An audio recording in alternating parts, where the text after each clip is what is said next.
할렐루야. 오늘은 당신 하나님의 사람입니다라는 제목으로 함께 말씀을 나누겠습니다. 여러분, 이제 날씨도 선선하고 기도하기 딱 좋은 날입니다. 더할 나위 없이 좋은 날입니다. 기도에 무르익는 영성이 깃들기를 바랍니다. 여러분, 한 주간 여러분들 시간 될 때 기도할 때 금요철야와 또 아울러서 설교자인 저를 위해서도 그렇지만 이 찬양단을 위해서 같이 기도를 많이 해주시기 바랍니다. 이게 하나님의 은혜로 감당해야 되는 일이다 보니까 특별히 많은 기도가 필요합니다. 오늘 전 찬양하면서 너무 감동이 되고 은혜가 되고 힘도 되고 너무 감사가 많이 됐습니다. 하나님은 사울을 왕으로 기름 부어 세웠죠. 기름 부음에는 구별, 또 소유, 또 권능이 있다고 말씀을 드렸습니다. 오늘은 기름 부음 받았다 해도 믿지 못하는 사울에게 확신을 심기 위해 하나님께서 세심히 이끄시는 손길을 살펴보려고 합니다. 이 과정을 보면 하나님께서 사울에게 얼마나 공을 들였는지 알 수가 있습니다. 그럼에도 여러분이 아시다시피 결국 사울은 실패를 하면서 우리가 결국 바라봐야 할 분은 누군가, 그것 또한 오늘 우리가 좀 볼 수 있는 장면인데 그것을 좀 깨닫는 복된 시간이 되기를 주님의 이름으로 축복합니다. 여러분, 다시 한번 1절 한번 보시기 바랍니다. 이에 사무엘이 기름병을 가져다가 사울의 머리에 붓고 입맞추며 이르되 여호와께서 내게 기름을 부으사 그의 기업의 지도자로 삼지 아니하셨느냐. 사무엘은 긴가민가하는 사울에게 이야기합니다. 여호와께서 내게 기름을 부으사 그의 기업의 지도자로 삼지 아니하셨느냐. 사무엘은 강한 부정의문문을 사용해 하나님께서 사울을 이스라엘의 왕으로 삼았다고 강권합니다. 그럼에도 가장 약한 지파에 보잘것없는 그 가문에 별 볼 일 없는 자라 여기는 이 사울의 의심을 떨구기에는 역부족이었던 것 같습니다. 여러분, 우리도 좀 그럴 때가 있지 않습니까? 하나님께서 말씀하시면 그것으로 끝나면 좋은데 긴가민가 의심과 믿음 사이에서 오락가락할 때 이를 확실히 뒷받침할 만한 어떤 사인, 어떤 증표가 있으면 좋겠다 싶을 때가 있습니다. 어느 때는 이런 것을 더 믿으려는 경향까지 있죠. 하나님 말씀 분명히 하신 것 같은데 그거 외에 기드온처럼 뭔가 아주 분명한 어떤 사인, 증표, 그게 있으면 저는 믿겠습니다. 이럴 때가 우리도 좀 종종 있습니다. 그죠? 그런 거 여러분 기도한 적 있지 않으세요? 이게 이 선택이 맞는지, 뭐가 맞는지 막 오락가락할 때 하나님께서 딱 하고 그냥 말씀을 하셨으면 좋겠다. 제가 아는 어떤, 지금은 목사님 어떻게 되시는지 모르겠는데 전도사 시절에 어디로 사역지를 가야 될지를 놓고 막 마음을 품고 있을 때 꿈을 꾼 거예요. 근데 뭉게구름이 막 움직이다가 평택 해가지고 평택 간 분이 있어요. 진짜로.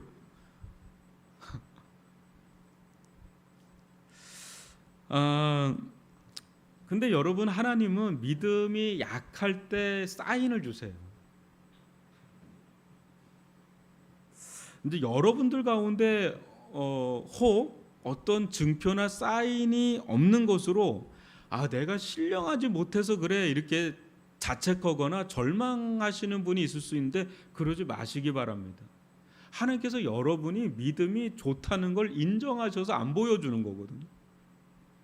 오히려 여러분, 믿음이 어릴 때는, 약할 때는 뭔가 사인을 보여주고 뭔가 그래야 믿기 때문에 보여주는데 어느 정도 믿음이 자라고 또 성장하고 성숙하면 그냥 말씀만으로도 알아듣고요, 말씀만 해도 순종하고 말씀만 해도 따라가니까 굳이 그런 거를 보여주지 않아도 그냥 말씀으로 하나님께서 역사를 하십니다.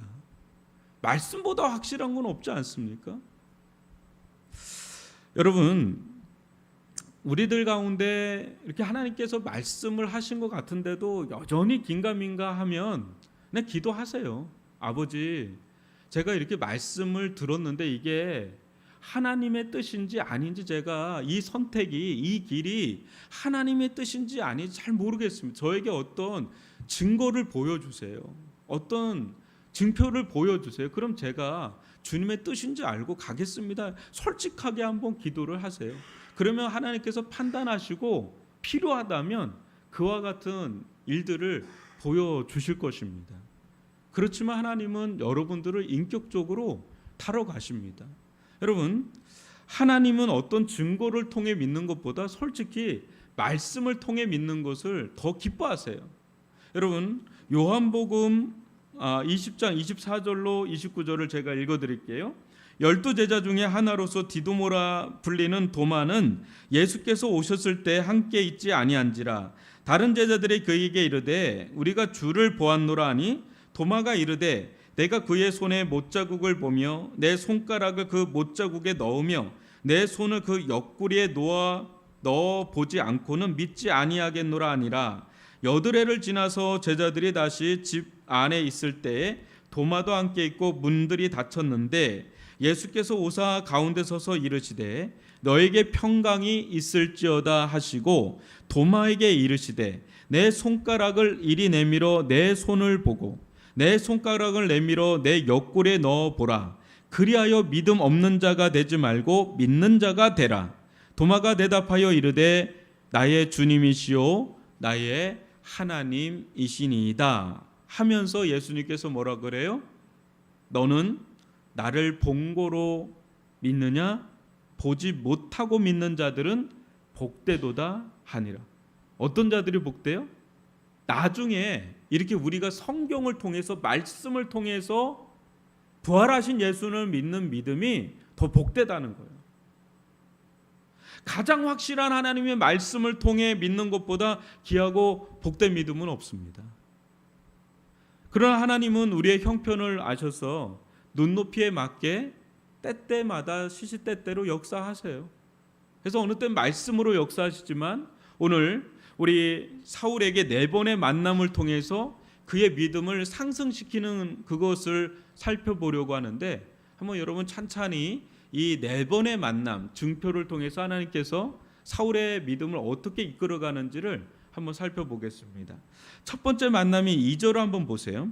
내가 오늘 나를 떠나다가 베냐민 경계 셀사에 있는 나엘의 묘실 곁에서 두 사람을 만나리니 그들이 내게 이르기를 내가 찾으러 갔던 암나기들을 찾은지라. 내 아버지가 암나기들의 염려는 놓았으나 너희로 말미암아 걱정하여 이르되 내 아들을 위하여 어찌하리요 하더라 할 것이요.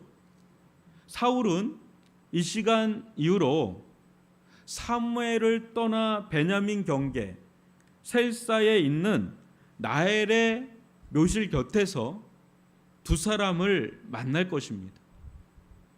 그 사람들은 사울과 일면식도 없는 사람들인데 그 사람들이 사울을 보고 다짜고짜 너희 집 암나기를 찾았어. 네 아버지가 지금 암나기가 아니라 너를 걱정하고 있어. 이렇게 말한다는 거예요. 전혀 모르는 사람인데. 근데 여러분, 이런 일이 어떻게 일어날 수 있을까 싶죠? 그런데 구조를 보면요, 정말 이런 일이 응답이 됩니다. 신기하고 놀라운 일이죠. 사울에게 역사한 1차 확신의 증거입니다. 근데 여기서 여러분, 우리는 한 가지를 더 생각해 볼 것이 여기 이 장면에서 있습니다. 두 사람을 만나는 이 자리가 왜 하필 나엘의 묘실 곁이냐라는 거죠. 나엘의 묘실 곁. 어디서 만나든 이런 말을 듣는 것 자체가 충격이죠. 왜냐하면 전혀 모르는 사람이 이런 말을 대뜸한다고 생각하면 여러분 놀라지 않겠어요? 그죠? 그럼에도 불구하고 왜 나엘의 묘실 곁이냐라는 겁니다. 여러분, 라헬은 누굽니까? 구약의 라헬 아시죠? 라헬은 누구죠? 여러분들 얼굴이 그냥 목사님 빨리 그냥 하세요 이런 얼굴을 드릴 때, 라헬은 사울의 조상 베냐민의 어머니죠. 그죠? 라헬은 다른 많은 이스라엘의 조상의 어머니가 있죠. 빌하도 있고 뭐 레아도 있고 뭐 있어요. 그죠? 한 4명 있죠. 그 중에 한 명이 라헬입니다. 근데 사울의 직계 조상은 누구예요? 바로 라헬이죠. 근데 라헬이 어떻게 죽습니까? 베냐민 낳다가 죽습니다. 비극이죠. 베냐민이나 베냐민 지파 입장에서 보면 매우 큰 비극이죠. 낳다가 죽으니까 안타까워요. 야곱이 제일 사랑했던 여자인데 그냥 베냐민 낳다가 그냥 죽습니다. 그러나 사울이 막 이스라엘의 초대 왕으로 기름을 받는 이 순간, 너무 기쁘고 영광스러운 이 순간, 베냐민을 낳다가 죽은 라헬의 묘실 곁에서 다시 한번 이 두 사람을 통해서 어떤 확증을 받는 거예요? 네가 이스라엘의 왕이다는 거죠. 암낙이 찾았어. 네 아버지가 지금 너를 지금 걱정하고 있어. 이 말 속에는 하나님께서 증표를 해주는 거, 증거를 해주는 거. 네가 이스라엘의 왕이다. 근데 어떻게 했습니까? 비극이라고 보이던 그 출산이 그래도 있었기 때문에 지금의 사울이 있었고, 그러니까 이 자리가 라헬의 묘실 곁이 얼마나 뜻깊고 의미 있는 자리겠어요. 자기가 처음 왕으로 딱 기름 부음을 받아서 라헬의 묘실 곁에서 이 고백을 다시 한번 들었을 때 굉장히 의미 있는 뜻깊은 자리가 바로 이 자리다. 굉장히 의미 있는 게 1차 만남이에요. 비극이 변한 희극이 되는 순간입니다. 하나님 안에서는요, 슬픔도 변하여 찬송이 될 줄 믿습니다. 하나님이 기가 막힌 섬세한 배려 속에 사울은 한층 더 믿음이 커졌습니다. 이게 1차 만남입니다. 사실 우리도 여러분 그렇지 않습니까? 여러분 삶 속에 하나님께서 말씀으로만 역사를 해서 이 시간에 내 믿음이 여기까지 왔나라고 하면 절대로 말씀으로만 역사한 것이 아니라 크고 작은 하나님의 어떤 증거, 하나님의 역사가 여러분들 삶 속에 어떻게 보면 큰 일일 수도 있는 일들, 응답이 큰 거일 수도 있고, 아니면 굳이 이게 하나님이 역사한 걸까라고 하는 작은 일들 속에서도 여러분들은 하나님의 손길을 보고 하나님이 나와 함께 하시고 나를 사랑하신다는 그런 것들을 여러분들을 경험하면서 지금의 여러분들 이 믿음이 자랐을 거예요. 며칠 전에 우리 정소영 집사님께서 너무 기쁜 소식이라고 저한테 전화를 해왔어요. 제가 그 말을 딱 듣는 순간 결혼하세요? 그랬어요. 기쁜 소식이라니까. 아니요 목사님, 왜 그런 말을 하시고. 그러면서 한다는 말이 뭐냐면, 성은이가, 여러분 그 애완견 있죠? 우리 정소영 집사님의 그 자식 같은 성은이가 외출을 했다는 거예요. 10년 만에. 여러분 왜 할렐루야를 안 합니다? 안 합니까? 엄청난 기적의 역사예요.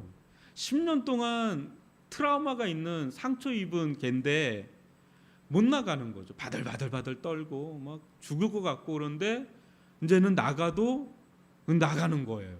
그게 이틀 됐다는 거예요. 목사님께 제일 먼저 전한다는. 제가 기도 많이 해줬거든요.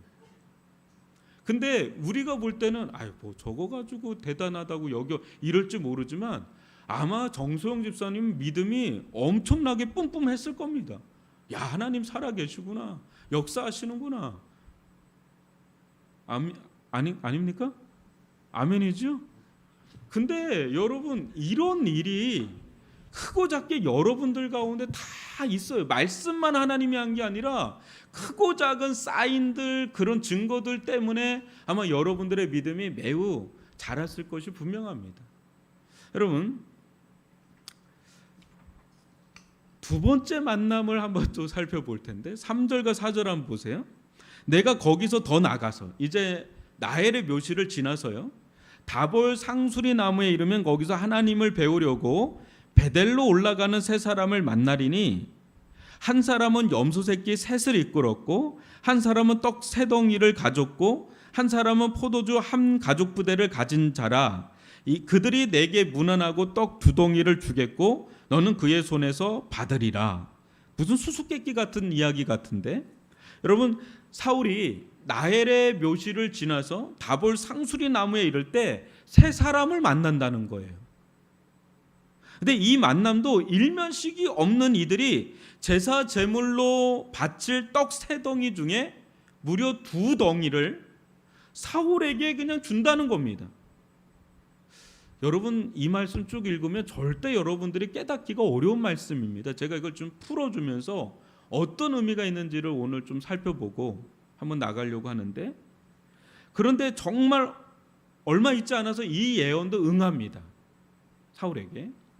우리 가운데 여러분 막 사무엘이 이런 말을 했는데 누군가 여러분에게 지금 뭐 탁권사님 앞으로 이런 일이 일어날 겁니다 했는데 그게 막 일어나고요. 또 그 다음에 또 이런 일이 일어날 겁니다 했는데 그게 일어나면 막 소름이 쫙 끼칠 거예요. 근데 저는 그런 예언의 은사는 없어요. 근데 하여튼 그런 일이 일어나면 아마 여러분들 막 소름이 돋을 거예요. 지금 사울에게 1차, 2차가 그대로 이어집니다. 그러니까 믿음이 막 상승하는 거죠. 여기서도 이제 생각해 볼 것이 있는데, 실제 이 만남은요, 첫 번째 만남보다 더 일어나기가 어려운 만남이에요. 왜냐하면 제사의 제물인 떡덩이는 당시 누구에게 바치는 거죠? 당시 기름 부음을 받은 아론의 계열에 있는 제사장들에게 드리는 음식이 떡덩이에요. 그런데 제사장도 아니고 아무것도 아닌 사울에게 이 거룩한 떡덩이를 두 덩이나 준다? 여러분 이는 있을 수 없는 일입니다. 이 일을 통해 하나님은 너도 제사장들처럼 거룩한 기름 부음을 받은 자라는 확증을 주시는 거예요. 지금 사울은 비록 제사장은 아니지만 또 당시 제사장만 기름 부음을 받는다고 고정관념이 있던 시대예요. 왜냐하면 왕이 없던 시대니까. 그런데 자신에게 부어진 이 기름 부음을 사울은 잘 이해를 못했죠. 왜냐하면 왕이 없었으니까. 이걸 막 이해하지 못하고 있을 그때에 그 또한 거룩한 떡을 받으면서 하나님은 너도 받을 자격이 있다 이거죠. 왜? 기름 부음을 받았으니까. 그래서 지금 이 사건은 너도 기름 부음 받은 자라는 인식을 심어준 사건입니다. 거룩한 떡 두 덩이를 이제 받으면서 사울은 이를 통해서 한층 더 하나님께서 자신과 같은 비천하고 비루한 자를 이스라엘의 왕으로, 거룩한 왕으로 구별해서 세운 거에 대한 믿음이 생기는 거죠. 이 두 번의 만남, 두 번째 만남을 통해서. 여기서도 우리가 한 가지 더 생각해 볼 것이 있는데, 왜 하필 다볼 상수리 나무일까라는 거죠. 또 왜 하필 베델로 올라가는 사람들일까라는 점입니다. 여러분 다볼은 어떤 곳입니까? 다볼. 사사기를 읽다 보면 다볼은 여선지자 드보라가 그때 사사로 부름받은 바락과 함께 가나안 왕 야빈의 군대 장관인 시스라를 아주 대파했던 곳이 다볼입니다. 왜 다볼에서 이런 일을 행하시냐? 그건 뭐냐면 앞으로 사울 너와 내가 함께 해서 너를 통해서 모든 원수들을 다 물리쳐 주겠다라고 하는 전쟁 승리에 대한 약속을 의미하는 것이 이 다볼 상수리 나무에서 이 떡덩이를 준 이유입니다. 또 여러분 이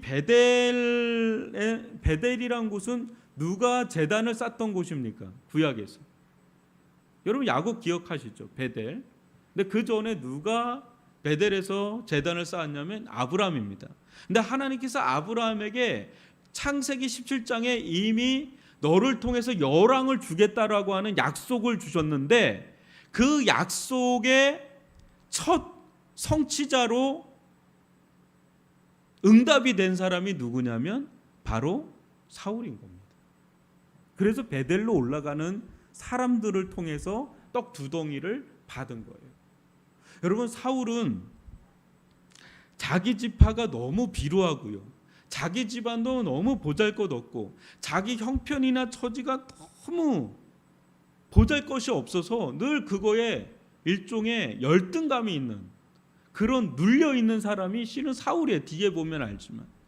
그런데 여러분, 이런 것으로 문제 삼을 것이 아니다라고 하나님은 그러시는 거예요. 왜냐하면 지금 사울이 왕이 된 것은 갑자기 왕이 된 게 아니라 하나님께서 아브라함에게 약속하신 그 약속을 따라서 그에게 지금 그 약속이 응해지고 성취됨으로 말미암아서 지금 세워진 자가 바로 사울이란 자예요. 그러니까 사울은 그냥 인간적으로 어떤 자격이 돼서 조건이 돼서 왕이 된 게 아니라 하나님의 약속에 의해서 왕으로 세움받은 자가 바로 사울이다. 그것을 보여주는 장면이 2번째 만남입니다. 사랑하는 성도 여러분, 이 장면에서 여러분은 무엇이 생각이 납니까? 여러분, 하나님께서 여러분을 하나님의 자녀로 삼고요, 또 여러분을 하나님의 왕 같은 제사장으로 삼는데 조금이라도 여러분 문제가 있을까요? 아우, 나는 그런 자격이 안 돼, 그러기에는 나는 너무나 부족해, 이렇게 누군가 여러분에게 시비를 걸고 왈가왈부하고 너는 그거 할 자격이 안 돼라고 말할 수 있는 그런 건덕지가 있을까요? 여러분, 하나님께서 여러분을 택하시고요, 하나님께서 여러분을 하나님의 자녀로 삼으시고 또 교회의 어떤 일원이 되고 직분자가 되고 왕 같은 제사장으로 삼는 데 있어서 조금도 하자가 없습니다. 왜냐하면 이 일은 여러분의 어떤 됨됨이, 여러분의 어떤 조건과 자격으로 주어진 게 아니라 전적인 하나님의 택하심으로 말미암아 이루어진 일이기 때문에 그렇습니다. 하나님께서 약속하신 바가 있기 때문에, 택하신 바가 있기 때문에 여러분들은 이 자리에 이렇게 하나님께 택함 받은 자로서 앉아 있는 것입니다. 여러분, 에베소 1장 3절로 4절을 보면 찬송하리로다 하나님 곧 우리 주 예수 그리스도의 아버지께서 그리스도 안에서 하늘에 속한 모든 신령한 복을 우리에게 주시되 곧 창세 전에 그리스도 안에서 우리를 택하사 우리로 사랑 안에서 그 앞에 거룩하고 흠이 없게 하시려고. 여러분, 저나 여러분에게 일어난 엄청난 신분의 변화는 갑작스럽게 일어난 일이 아니라 창조 전부터, 만세 전부터 여러분을 하나님의 자녀로 택하기로 작정하신 하나님의 절대적인 뜻 가운데 이루어진 일인 줄 믿습니다. 그냥 갑자기 어느 순간에 된 것이 아니라, 사람에 의해서 된 것이 아니라 하나님께서 영원 전부터, 만세 전부터, 창조하기 전부터 내가 너를 택하기로, 내가 아예 택하기로 작정했어 라고 하나님은 이미 약속을 했고 이미 결정했고 이미 작정했고, 그런 가운데 어느 시점에 우리를 잡아서 챈 거지, 어떤 여러분의 됨됨이나 여러분의 자격 조건으로 여러분들을 부른 게 아니기 때문에 조금도 여러분 하자가 없는 절대적인 하나님의 약속에 의해서 여러분은 하나님의 사람, 하나님의 자녀, 왕 같은 제사장이 된 줄 믿습니다. 그래서 조금도 주눅들 것도 없고 하자도 없고 조금도 어떤 시비를 걸 만한 것도 조금도 없습니다. 여러분은 완전한 하나님의 사람들입니다. 하나님께서 여러분을 택하셨기 때문에, 그분이 작정하셨기 때문에 이것을 믿는 믿음으로 사시기를 주님의 이름으로 축원합니다. 하나님은 이것을 확증하기 위해서 여러분에게 말씀하시고 여러분에게 믿음도 주시고 여러분에게 성령도 주시고 여러분들에게 여러 사인과 증거를 주시면서 너는 하나님의 자녀야, 너는 하나님의 사람이야, 너는 믿음의 사람이야, 너는 성령의 사람이야, 너는 내가 구별된 내 사람이야 라고 끊임없이 하나님은 여러분들에게 말씀하십니다. 조금도 의심하지 마시고 실패하고 넘어져도 조금 더 의심하지 마시고 다시 일어서시길 바랍니다. 여러분이 있어야 될 자리로 돌아오면 됩니다. 왜요? 만세 전부터 하나님은 택정하시기로 약속한 그 약속에 기반해서 여러분들을 향해서 수천 년 동안에 손이 뻗쳐서 마침내 여러분을 잡아챈 거기 때문에 절대 하나님의 손에서 여러분을 뺏어갈 리는 아무도 없습니다. 하나님은 여러분들과 함께 하셔서 악한 사단 마귀로부터 원수로부터 보호하시고 승리케 하실 겁니다.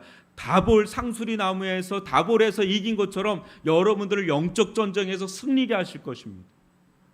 아울러 사울에게 떡을 준 것처럼 여러분이 이 세상에서 먹고 마실 모든 필요한 것들을 아버지가 되셔서 여러분들에게 끊임없이 공급해 주실 것입니다. 그래서 먹고 사는 문제 여러분 너무 걱정하지 마시기 바랍니다.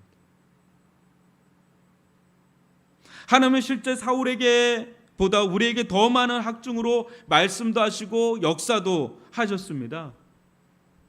여러분들은 떡두덩이를 받은 사울보다 더 존귀한 자들입니다.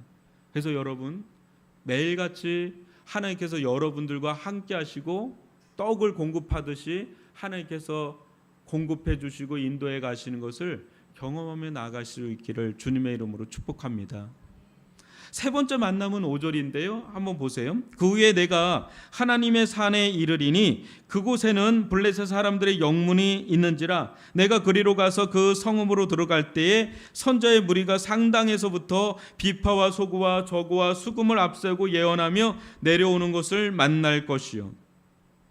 사울에게 주어지는 만남이 점점 더 강해지고 깊어져 갑니다. 한번 보십시오. 나엘의 묘시를 지나서 다볼 상수리 나무를 지나서 지금 이제 어디에 도착합니까?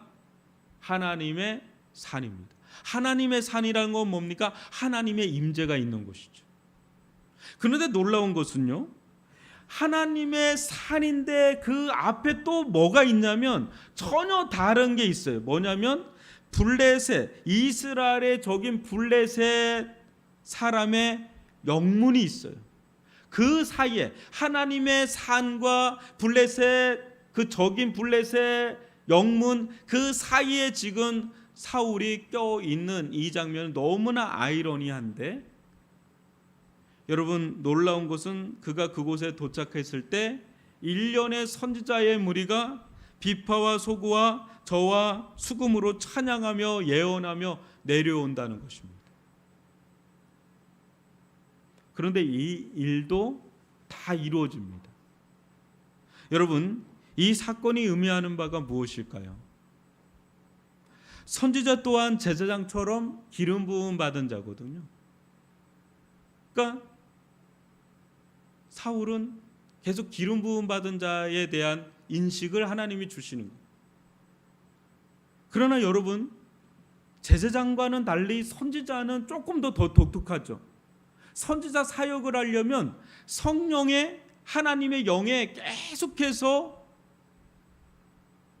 역사를 받지 않으면 선지자 사역을 할 수가 없는데 하나님께서 사울에게 선지자 그룹을 만나게 하신 것은 앞으로 그에게 일어날 일을 보여주는 그런 장면입니다.